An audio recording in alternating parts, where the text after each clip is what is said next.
आप देख रहे हैं बिस्तक और मैं हूं आपके साथ श्रेया ठाकुर। हिसाब किताब के पहले एपिसोड में आप सभी का बहुत बहुत स्वागत है। हिसाब किताब के पहली कड़ी में आज हम चर्चा करेंगे पेंशन स्कीम्स के बारे में। लेकिन हिसाब किताब आखिर है क्या, ये जानने के लिए हमारे साथ जुड़े हैं तक चैनल्स के मैनेजिंग एडिटर मिलिंद खांडेकर जी। सर, ये हिसाब किताब क्या है, हमारे दर्शकों को बताएं। देखिए श्रेया, ये हिसाब किताब एक न्यूज़लेटर है जो मैं पिछले करीब 1.5 साल से हर रविवार को अपने लिंक्डइन पे प्रकाशित करता हूँ। और मैं जब न्यूज़लेटर लिख रहा था तो बार बार मुझे कहा जाता था कि आप इसका वीडियो बनाइए, लेकिन इसका कोई मुहूर्त निकल नहीं पा रहा था। फाइनली अब जो है ये मुहूर्त निकला है, तो हमने हिसाब किताब का अभी भी पहले न्यूज़लेटर छपेगा, फिर उसका वीडियो आएगा। तो ये पहली कड़ी है। और हिसाब किताब का आइडिया क्या है ये मैं बता देता हूँ। देखिए, हिंदी में लोगों को बड़ा डर लगता है बिजनेस से या इकोनॉमी से या टेक्नोलॉजी से। तो मेरी कोशिश ये होती है कि हर हफ्ते में कोई ऐसे विषय पर चीज़ें सरल करके लिखूं और जो सबको समझ में आए। हालांकि जो बिस्तक के हमारे दर्शक है वो तो शुद्ध दर्शक है, वो मतलब बिजनेस के बारे में जानते हैं, लेकिन ये प्रयास इस बात का है कि जो बिजनेस है, इकोनॉमी है या टेक्नोलॉजी है या कोई पर्सनैलिटीज़ है जो बिजनेस से जुड़ी हुई है, उनके बारे में हम बताएं, उनकी कहानी बताएं और लोगों के लिए बिजनेस का जो डर है वो कहीं ना कहीं दूर करें। जी सर, तो जैसा कि सर ने बताया कि आसान भाषा में हम आपके समक्ष बाजार से जुड़ी वो तमाम मुद्दे और टॉपिक्स डिस्कस करेंगे जो आपकी ज़िंदगी को कहीं ना कहीं असर डालती है। सर, बीते कुछ वक्त से लगातार जो है ओपीएस, ओल्ड पेंशन स्कीम्स, काफ़ी चर्चा में है। तो ये क्या खेल ख़त्म है क्या ये आखिर सर? नहीं तो खेल खत्म हो सकता है ऐसा मैं क्यों कह रहा हूँ, क्योंकि देखिए अभी जो 5 राज्यों के विधानसभा चुनाव हुए तो कांग्रेस पार्टी ने ये वादा किया था कि अगर हम सत्ता में आएंगे तो हम ओल्ड पेंशन स्कीम यानी ओपीएस को हम लागू करेंगे। लेकिन हुआ क्या, उन्होंने मतलब छत्तीसगढ़ में भी लागू कर दिया था, राजस्थान में भी लागू कर दिया था और मध्य प्रदेश में वादा किया था और तेलंगाना भी वादा है। लेकिन ये जो 5 में से 3 हिंदी भाषी राज्य है वहाँ कांग्रेस चुनाव हार गई। तो चुनाव हारने के बाद मतलब अब जो वादा करने वाली पार्टी है वो जब चुनाव हार गई तो बीजेपी जो सत्ता में आई है वहाँ पर वो कभी अभी तक परोक्ष रूप से इसके पक्ष में रही नहीं, बल्कि ये बंद ही वाजपेयी जी के ज़माने में हुआ था 2004 में। तो अब हालत ये 2 चीज़ें हुई हैं पिछले अगर 15-20 दिनों के बीच में देखें। पहली चीज़ तो ये है कि जो वो वादा कर रही थी सरकारी कर्मचारियों के लिए है ये ओल्ड पेंशन स्कीम, तो उनका ये वादा था कि भाई हम इसको दोबारा लेकर आएंगे। तो जो वादा करने वाला वही पार्टी हार गई। दूसरी बात क्या हुई कि संसद में सवाल पूछा गया सरकार से कि भाई क्या आपका कोई इरादा है ओल्ड पेंशन स्कीम को लाने का। तो सरकार ने जवाब ये दिया कि नहीं, हमारा कोई इरादा नहीं है। ये सरकार ने जवाब तो केंद्र सरकार के लिए दिया। केंद्र सरकार जो है वो राज्य सरकार के बिहाफ पे जवाब नहीं दे सकती है। केंद्र सरकार ने कहा कि हमारा ऐसी कोई योजना नहीं है। बहुत दो टूक कहा कि हम ऐसी कोई ओल्ड पेंशन स्कीम अपने यानी केंद्रीय सरकार के कर्मचारियों की लागू करेंगे। तो ये एक रूल आउट कर दिया। लेकिन इससे भी जो महत्वपूर्ण उस जवाब में बात कही गई थी तो उसमें सरकार ने ये कहा कि जो राज्य सरकार है जिन्होंने ये घोषणा कर दी है या लागू कर दिया ओल्ड पेंशन स्कीम, उन्होंने पैसे मांगा है पुराना। जो अब तक 2004 से अब तक जो पुराने कर्मचारी मतलब जो कर्मचारी उनके जो पैसे नेशनल पेंशन स्कीम जिसके बारे में हम आगे बात करेंगे उसमें जो पैसा जमा है वो इन राज्य सरकारों ने मांगा है। तो केंद्र सरकार ने कहा कि भाई हम ये मतलब जो कानून कहता है पेंशन कानून है और जो पेंशन रेगुलेटरी अथॉरिटी है उन्होंने कहा कि भाई हम ये पैसा नहीं दे सकते। तो जब अगर ये पैसा ही नहीं मिलेगा तो ये स्कीम आगे चलना मुश्किल हो जाएगी। इसीलिए ये बात मैंने कही है कि इसका खेल खत्म है, क्योंकि बीजेपी साफ तौर पे इसके विरोध में है और कांग्रेस जो इसके पक्ष में है वो चुनाव हार गई है।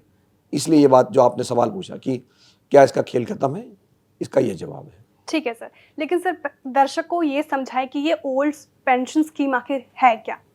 ठीक है, तो देखिए ओल्ड पेंशन स्कीम हम इस तरह से समझ सकते हैं कि अगर आप सरकारी कर्मचारी हैं, हम आपने सुना होगा अपने बचपन में भी कि सब लोग एक सरकारी नौकरी चाहते हैं।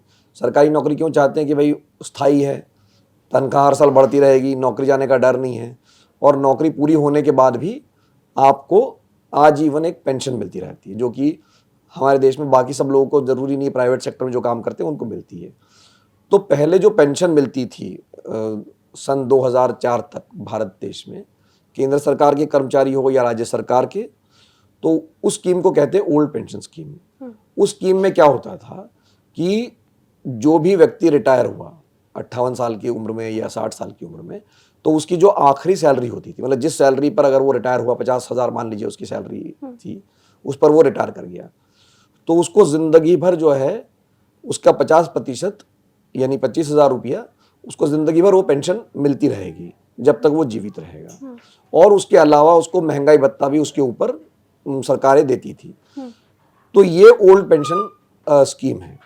अब ये ओल्ड पेंशन स्कीम जो है सन 2004 में जब NDA 1 जिसको कहते हैं, जो अटल बिहारी वाजपेयी जिसके प्रधानमंत्री थे, उस सरकार ने कहा कि भाई सरकारी खजाने पे बहुत बोझ पड़ता है तो हम इसको बंद कर देते हैं। तो ये ओल्ड पेंशन स्कीम उस समय से केंद्र सरकार ने सबसे पहले बंद की और फिर उसका देखा देखी राज्य सरकारों ने भी इसको बंद कर दिया। तो अभी देश में सिर्फ तमिलनाडु और पश्चिम बंगाल ही ऐसे राज्य हैं जिन्होंने इसको फॉलो नहीं किया है, लेकिन जो केंद्र सरकार के कर्मचारी है और बाकी जो राज्य हैं उनके कर्मचारियों के लिए ओल्ड पेंशन स्कीम बंद हो चुकी है 2004 के बाद से। ठीक है सर। वैसे ही NPS भी चर्चा में सर, नेशनल पेंशन स्कीम, तो ये क्या है? नहीं, तो जब ओल्ड पेंशन स्कीम चली गई, मतलब विदा हो गई, तो ऐसा तो है नहीं कि भाई सरकारी कर्मचारियों को पेंशन नहीं मिलेगी, तो उनको पेंशन मिलने के लिए NPS को लाया गया, वो है नेशनल पेंशन स्कीम। तो जो नेशनल पेंशन स्कीम है उसमें क्या किया गया, उसमें ये जो गारंटी नहीं है कि 50% आपको मिल ही जाएगा, इसका फॉर्मूला ये निकाला गया कि सरकार जो है हर कर्मचारी की सैलरी का 14% और कर्मचारी अपनी सैलरी का 10% NPS मतलब नेशनल पेंशन स्कीम जिसको आप NPS के नाम से जानते हैं, उसमें वो जमा करेंगे और वो पूरे उसके जीवन काल में, मतलब उसकी जब तक सर्विस रहेगी तब तक वो जमा होता रहेगा। और जब उसकी सर्विस खत्म हो जाएगी तो वो उसके पास ऑप्शन रहेगा कि वो एक मुश्त भी रकम निकाल सकता है और उसके बाद में उसको किस्तों में, मतलब मासिक पेंशन की तरह से उसको जैसे पेंशन मिलती है वो मिलती रहेगी। जी सर। तो ये NPS है। अब OPS और NPS का यही फर्क था कि वहां पर रिटर्न एश्योर्ड था और रिटर्न ज्यादा था। अब जब आप NPS को देखते हैं और जो कर्मचारियों की शिकायत ये है कि उनको अब जो है वो अगर रिटर्न जो मिल रहा है अपनी आखिरी सैलरी का, तो वो कोई 36 से 38% मिल रहा है, मतलब उनकी पेंशन जो मिलती थी वो कम हो गई है। तो पेंशन कम होने की वजह से जो सरकारी कर्मचारी है वो नाराज है NPS से और वो चाहते हैं कि हम OPS पे लौट जाएं। तो सर क्या हर महीने जो सैलरी मिलती है उसका हर महीने 10% NPS में जाता है?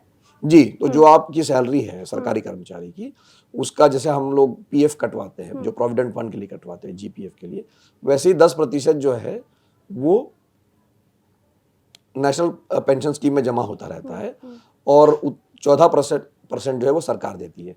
अब ये जो पैसा होता है ये कर्मचारी के पास ऑप्शन होता है, लेकिन ये शेयर बाजार में ये पैसा लगता है। ये जो पैसा होता है ये शेयर बाजार में लगता है या बॉन्ड में लगता है, मतलब कर्मचारी का जो रिस्क, जो रिस्क प्रोफाइल पे भी उसमें भी कर्मचारी के पास ऑप्शन होते हैं। तो वो जो नेशनल पेंशन स्कीम है वो इसको लगा देती है बाजार में और बाजार के रिटर्न के ऊपर ये निर्भर करता है कि भाई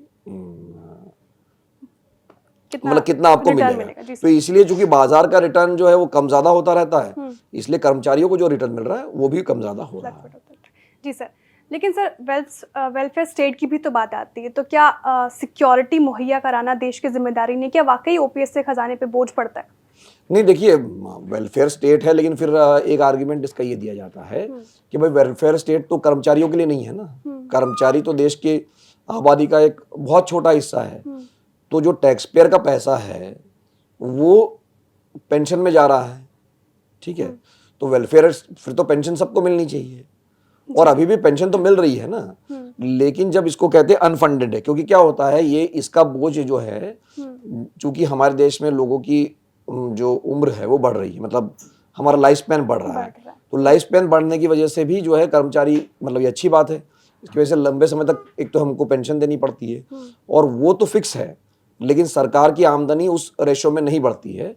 और अभी मुझे ठीक आंकड़ा याद नहीं है, लेकिन मोटे तौर पे जितनी भी राज्य सरकारें हैं या केंद्र सरकारें हैं उनका जो आधे से ज्यादा जो बजट होता है, जो खर्चा होता है, जितना अगर वो 100 रुपया खर्च कर रहे हैं तो 50 रुपये से अधिक जो खर्चा होता है वो सैलरी देने में, पेंशन देने में, और जो पुराना कर्ज लिया हुआ है वो चुकाने में चला जाता है। जी। तो जब आप अपना पैसा लोगों को तनख्वाह देने में खर्च कर रहे हैं, पेंशन में कर रहे हैं, या पुराने जो ब्याज की मतलब जो कर्ज की अदायगी में कर रहे हैं, तो आपको जब इस बार कोई नया स्कूल बनाना है, कोई नया अस्पताल बनाना है, कोई नया सड़क बनाना है, तो उसके लिए पैसा कम बचता है। पैसा कम बचता है तो सरकार दोबारा से कर्ज ले लेती है, फिर वही कर्ज वापस मतलब एक तरह का दुष्चक्र है। हाँ जी सर। तो इसलिए ये जो वेलफेयर स्टेट की बात है, ये सिर्फ कर्मचारियों पर लागू थोड़ी होता है। ठीक है sir. Sir OPS versus NPS की इस खेल में अब आगे क्या होगा, ये जो चर्चा है क्या होगा सर आगे? तो देखिए, ये जो ओपीएस और एनपीएस की जो बहस है, अभी इसमें केंद्र सरकार ने पिछले बार जब हिमाचल प्रदेश में बीजेपी की हार हो गई थी, एक कमेटी बनाई थी, और ये कमेटी का काम, जो केंद्र सरकार ने कमेटी बनाई है, वो अभी भी इसकी स्टडी कर रही है। लेकिन जैसे कि हमने अखबार में खबरें देखी है, उसमें ये बात निकल के आ रही है कि केंद्र सरकार कतई इस मूड में नहीं है कि वो ओपीएस में वापस चली जाए, और ये बात तो अब संसद में भी सरकार ने कह दी। तो सरकार अब ऐसा कोई फॉर्मूला तलाश रही है कि मान लीजिए अगर रिटर्न अभी 36 से 38% है, तो वो कह देगी कि नहीं चलो आपको 45% मिलेगा या 40% मिलेगा। मतलब मुझे नहीं पता कि वो कितना मिनिमम होगा, 50% नहीं होगा, या हो सकता है 50% भी हो जाए। सरकार ये कहेगी कि हम आपको इतना एश्योर कर रहे हैं कि आपको 45% मिलेगा या 40% मिलेगा। अब बाजार ने अगर 38% दिया है, तो वो जो 2% की भरपाई है वो सरकार अपनी जेब से कर देगी।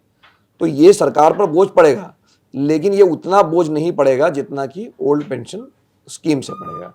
तो ये मुझे लगता है कि जो मेरा आकलन है, इस पर कोर्ट कचहरी भी होगी, भी इस पर आंदोलन भी होंगे, आगे चलें के क्या होगा मुझे नहीं पता है। लेकिन जो अभी ये चुनाव परिणाम आए हैं, इसके बाद ये लगता है कि ओपीएस पे वापसी मुश्किल है, एनपीएस में कुछ बदलाव हो सकते हैं, जिससे कि एक एश्योर्ड रिटर्न गारंटी जो है वो कर्मचारियों को मिल जाए। ठीक है, बहुत बहुत शुक्रिया सर हमसे बात करने के लिए और विस्तार को अपना समय देने के लिए। जी बहुत बहुत धन्यवाद। और मैं चाहूँगा श्रेया कि हम अपने दर्शकों को ये भी कहें कि हम आपसे ये निवेदन करते हैं कि अगर आपको किसी टॉपिक पर जानकारी चाहिए, समझना है, तो हमें बताइए, हम अपने अगले एपिसोड में उसके जवाब देने की कोशिश करेंगे। जी सर। तो हिसाब किताब के पहली कड़ी में हमने जाना ये पेंशन स्कीम क्या है, ओल्ड पेंशन स्कीम क्या है और नेशनल पेंशन स्कीम क्या है, लेकिन अगले एपिसोड में आप क्या जानना चाहते हैं हमें कमेंट सेक्शन में जरूर बताएं। हाजिर होंगे एक अगले और नए मुद्दे के साथ अगले हफ्ते, तब तक देखते रहिए विस्तार।